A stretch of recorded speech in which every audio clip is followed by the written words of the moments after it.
The afternoon sun felt like a spotlight, too bright for comfort. I kept telling myself it was just another Saturday. Friends, laughter, and Ethan at the grill, pretending to be the perfect host. The smell of charcoal mixed with marinated ribs and cheap beer. Everything looked normal. But normal has a way of cracking when you stare too closely. I caught sight of Ethan talking to Lydia, Greg's wife, and something inside me tightened. Their laughter wasn't the easy kind between old friends. It was quieter, charged, like a secret whispered in daylight. Lydia's hand brushed his arm, just briefly, but enough to send a chill through my skin despite the heat. I tried to shake it off, pretending not to see the way they looked at each other. That flicker of recognition, too familiar to be innocent. They seemed to be getting along well, I joked to a friend nearby, but even as I said it, the words tasted wrong. Maybe too well, I murmured under my breath. I kept watching, pretending not to. The way his shoulders angled toward her, the tiny smile playing on her lips, the glint in his eyes he used to save just for me. My stomach turned, but I smiled anyway. You learn, after years of marriage, that silence sometimes speaks louder than confrontation, and I was already listening. As the afternoon rolled on, I tried to focus on the chatter, the music, the clinking of glasses, anything but them. Yet every time I turned, my eyes found them again, like a bad habit I couldn't quit. Lydia's laugh was soft, rehearsed, and Ethan leaned in just a little too close. My gut twisted, that ancient instinct every woman knows but tries to ignore. I told myself I was imagining it, that I was being unfair. But my pulse didn't believe me. Later, while wiping down the counter, I heard it again. Their laughter, faint but sharp, cutting through the music like a knife through cloth. I turned toward the sound and saw them by the cooler, heads close, whispering. Something about the way Lydia's eyes darted when she noticed me made my chest tighten. So I walked over, my best smile in place, the kind that hides more than it shows. "Everything okay here?" I asked, light as air. They froze, just for a second. Ethan's laugh came out too fast, too forced. "Yeah, just talking about Greg's ridiculous golf swing," he said, rubbing the back of his neck. Lydia jumped in, echoing him. "Exactly, just that." I nodded, keeping my tone calm, pleasant, but inside I could hear the silence between their words. Heavy, awkward, guilty. Sometimes silence confesses what the mouth refuses to say. After everyone left, the yard looked like a battlefield. Half-empty glasses, scattered napkins, and the faint smell of smoke clinging to everything. I stacked plates just to keep my hands busy, but my mind was elsewhere. Every glance, every laugh replayed itself in my head like a film I hadn't agreed to watch. Ethan hummed in the kitchen, as if the day had been flawless. Maybe for him it had. He wrapped his arms around me from behind, smelling of barbecue and betrayal, and kissed the back of my neck. "You okay?" he asked, his voice light, casual. I forced a smile, keeping my back straight. "Just tired," I said. What I wanted to say was, "I saw you." But the words never made it past my lips. I knew better. The moment I accused him, he'd make me the villain of his story. So I cleaned in silence, watching his reflection in the window, the way he stretched, the way he looked content, unaware that something inside me had shifted. That's when I realized, trust doesn't shatter all at once. It cracks quietly, one glance at a time, until you can see the light bleeding through. And that light, that tiny fracture, was the beginning of my truth. That night, he climbed into bed earlier than usual, his mood lighter, almost cheerful. I lay beside him, pretending to read while my mind replayed every second from the barbecue. When he turned off the light, the room filled with that heavy kind of silence, the one that makes your heartbeat sound too loud. Then he slid closer, wrapping his arm around my waist. His touch felt unfamiliar, like being hugged by a stranger who knows your name. "You looked beautiful today," he murmured, his breath warm against my neck. I wanted to believe him. I wanted to feel what I used to feel when he said those words. Instead, I heard the echo of Lydia's laugh in the back of my mind. "Lydia looked beautiful too," I said quietly. You seem to notice. He laughed, that same careless, confident laugh he uses when he's hiding something. Come on, don't start. She's Greg's wife. And you're my husband, I replied, still calm. So why did it feel like you two were sharing a secret? The air between us changed, colder, sharper. He sighed, rolled over and said, You're imagining things again. The word again hit harder than he knew. I didn't argue. I just watched the back of his head and thought, if I'm imagining things, then I'll find out. And if I'm not, then he'll wish I had been. I lay awake long after he drifted off, his breathing steady, peaceful, like a man with nothing to hide. The moonlight spilled through the curtains, slicing the room into pale fragments, and I stared at the ceiling, tracing the cracks in the plaster like they were lines on my palm, signs of something inevitable. My chest felt tight, full of questions that no longer needed answers. Somewhere inside me, a small voice whispered, You already know. I thought about the way his eyes followed her, the easy rhythm of their laughter, the nervous flicker when I caught them off guard. It wasn't the first time I'd seen it, that look, that energy. Maybe I'd been choosing not to see it. It's funny how denial dresses itself up as hope, how it convinces you that love is stronger than instinct. But instinct doesn't lie. It scratches, it warns, it refuses to quiet down until you listen. Ethan shifted in his sleep, mumbling something I couldn't make out. I studied his face, the one I used to trust without hesitation, and realized how unfamiliar it had become. The man lying next to me was the same one I'd promised forever to, yet tonight he felt miles away. I turned to my side, clutching the edge of the blanket like it could hold me together. Tomorrow, I decided, I'd stop pretending not to see. The next few days, I started watching him differently. Not the way a wife admires her husband, the way a detective studies a suspect. Every late text, every sudden meeting, every new excuse was a puzzle piece falling into place. Working late. Traffic was insane. Greg needed help with something. Each one sounded rehearsed, like lines he'd practiced in front of the mirror. He thought I was listening. I was recording. I began to notice the pattern, how his phone always faced down, how his smile appeared a little too easily when a message buzzed. He'd kiss my cheek, call me babe, and disappear into another room to answer it.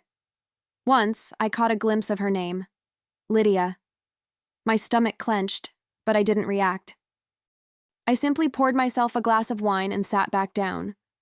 Silence, I reminded myself, was power. I'd learned that long before marriage.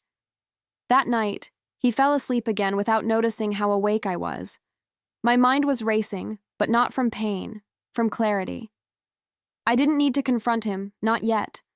The truth was already slipping through the cracks, and I just had to let it fall. I looked at him, peaceful and oblivious, and thought, if this is the game you want to play, Ethan, I'll learn the rules. And when I do, I'll make sure you lose. It was a Tuesday afternoon when the truth stopped hiding. Greg called, cheerful as ever, to thank me for the barbecue. I almost laughed at the irony. His voice was easy, friendly, the sound of someone still living in the version of reality I was about to lose. We chatted about the food, the weather, the usual small talk that fills empty spaces. Then, without warning, he said something that made my skin go cold. Oh, and thanks for letting Lydia borrow Ethan's jacket, he chuckled. She said it smelled like your laundry detergent, her favorite. For a second, the world went silent. My hand froze midair, gripping the phone so tight I could hear the plastic strain. My laundry detergent? I asked, keeping my tone light. Yeah, Greg said, still laughing. Guess she got cold when they went to the store together last week. The store together. Those words didn't sound like friendship. They sounded like confirmation, like a door slamming shut. I smiled, even though he couldn't see it. Oh yes, of course. Anytime, I said, my voice steady as a glass surface about to crack. When we hung up, I stood there, still holding the phone, staring at nothing. The kitchen felt too quiet, too clean. They've done this before, I whispered to myself. And that sentence, small, bitter, precise, was the final piece I needed. That night, Ethan said he'd be working late. He kissed my forehead, the picture of routine affection, and walked out the door with his laptop bag slung over his shoulder. I waited until I heard his car pull away before glancing at the clock. 9:15. I poured myself a glass of wine, sat at the table, and watched the minute hand crawl. By 10, the wine was untouched. My pulse wasn't. I grabbed my keys. The grocery store was only a few blocks away, its parking lot half-lit and quiet, the kind of place people went to hide ordinary sins. I parked a few rows over, my headlights off, and waited. The air smelled faintly of gasoline and rain-soaked asphalt. Then, there it was, his car. My throat tightened. For a moment, I almost hoped he was alone. I wanted to be wrong so badly it hurt. But hope, I realized, was just another way to delay the truth. I leaned forward, peering through the windshield. Lydia's silhouette was unmistakable, her laugh visible even before I heard it.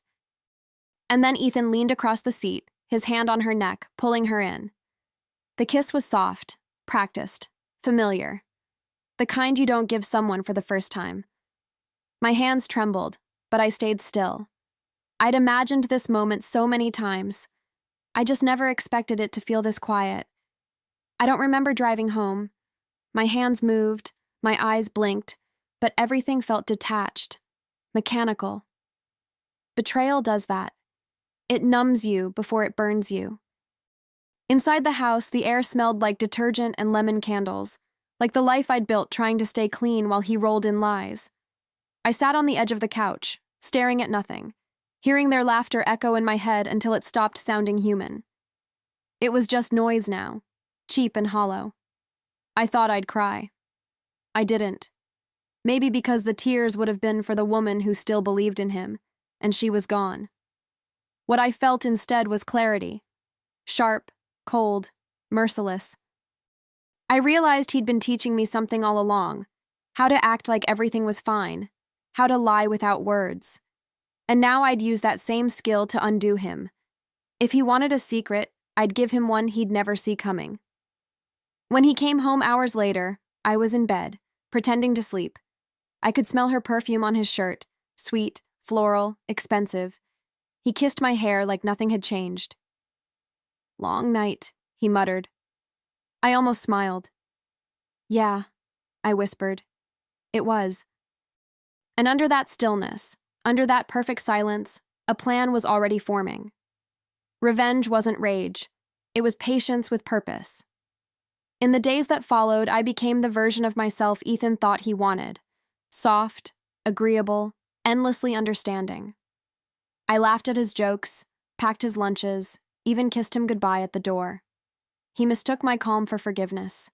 What he didn't know was that every smile, every gentle touch, was a step closer to his downfall.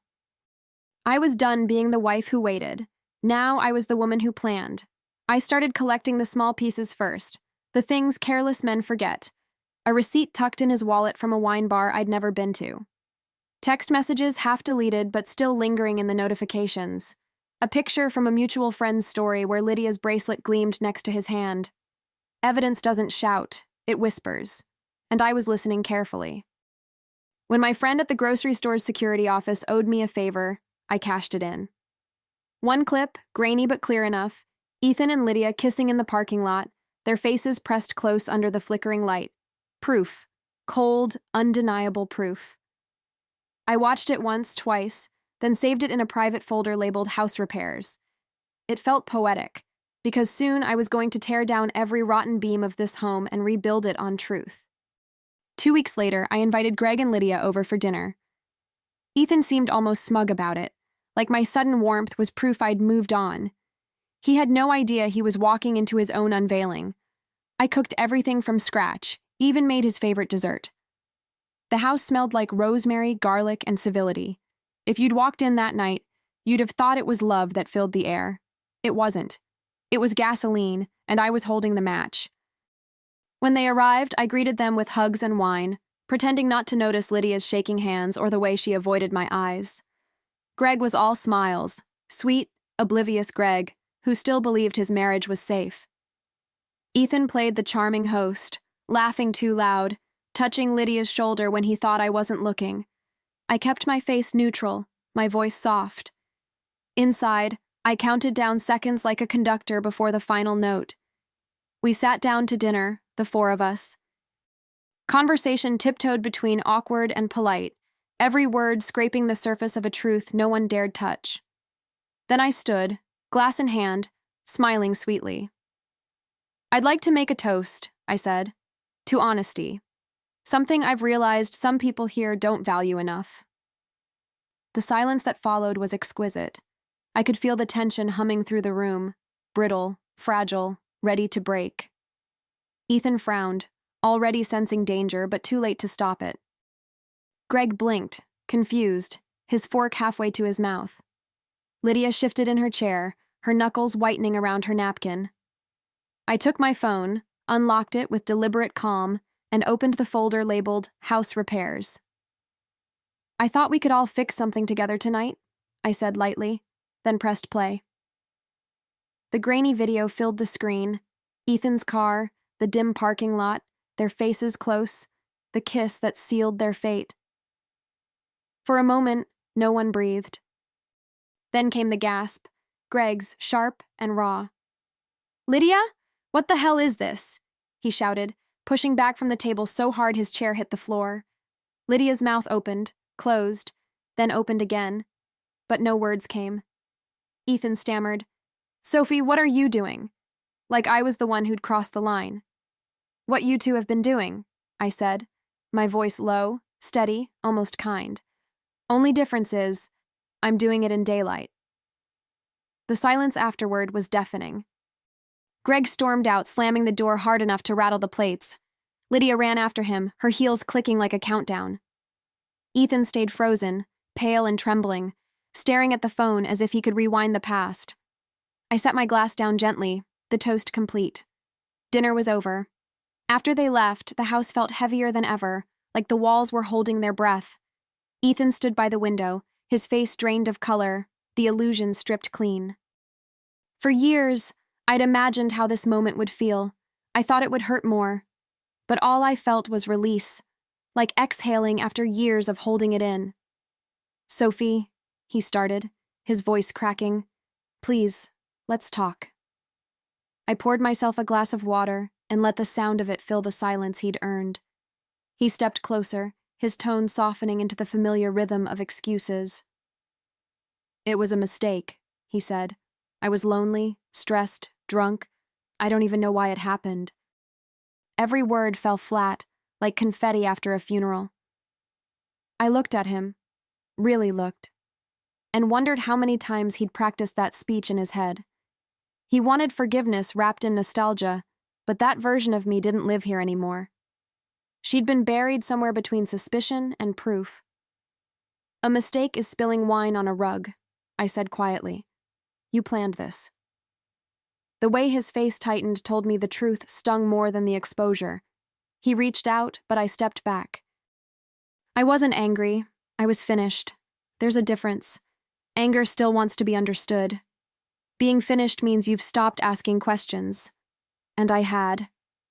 He tried again, this time with desperation instead of charm. "You can't just walk away from us," he said, his voice breaking. I almost pitied him. Almost. The same man who'd been so confident sneaking around now looked small, cornered by his own reflection. "Oh, I'm not walking away," I told him. "I'm kicking you out." His confusion flickered for a second before his eyes landed on the suitcase by the door, already packed, waiting. His name tag from work hung off the zipper like an afterthought. He stuttered something about counseling, about trying again, but I'd already moved past the point of listening. I handed him an envelope, neat and sealed. Inside were copies of everything: the video, the texts, the receipts, and the divorce papers. Evidence, consequence, closure, all tied together with a thin white ribbon. He stared down at it, his hands trembling. "Sophie, please," he whispered, but his voice sounded foreign, stripped of all authority. I smiled then, not cruelly, but with the kind of calm that comes from reclaiming your breath. Consider it my version of a barbecue, I said softly, tilting my head toward him. Only this time, you're the one getting roasted. His face crumpled, his mouth opening but nothing coming out. I turned away, letting him gather what was left of his pride, and walked upstairs.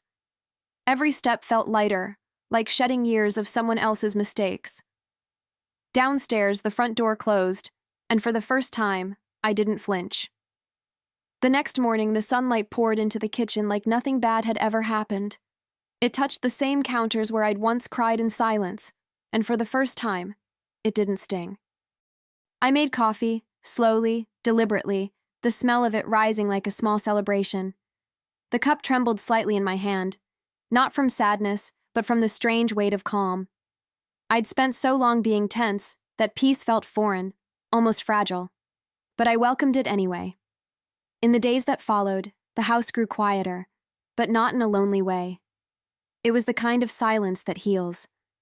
I started sleeping again, eating again, laughing again. My friends came over with bottles of wine and stories that didn't hurt to hear. When I caught my reflection in the mirror one evening, I almost didn't recognize the woman staring back. Not broken, not bitter, just free. And that kind of beauty doesn't need permission.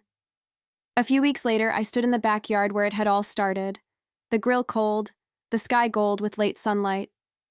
I raised my glass to the air, to the silence, to the lesson. He'd played with fire, and I'd let him burn himself. The ashes he left behind? I swept them away and planted something new. Not revenge, not resentment, just peace. And that, I realized, was the sweetest ending he'd never get to taste. Months later, I hosted another barbecue. Same backyard, same grill. But everything felt different. The air smelled of jasmine and wood smoke. Laughter floated easily between the trees, and the playlist was mine this time. My friends teased, sang, spilled drinks, and no one watched anyone else's spouse too closely. I caught myself smiling at how ordinary joy felt when you weren't waiting for something to hurt. Freedom, I realized, had a flavor. It tasted like peace and grilled corn. Nina, my oldest friend, leaned over with a mischievous grin. "No secret glances this time?" she asked, handing me a glass of wine. I laughed, shaking my head. "No secrets," I said. "Just good food and people who don't lie." She clinked her glass against mine, and for a moment the world was simple again. Honest, sunlit, safe. Somewhere in the distance, a neighbor's dog barked, a child squealed, and I felt alive in every ordinary sound. My phone buzzed on the table beside me. A message from my lawyer. Divorce finalized. You're officially free. I stared at it for a moment, then smiled, lifting my glass toward the fading light. "To freedom," I whispered.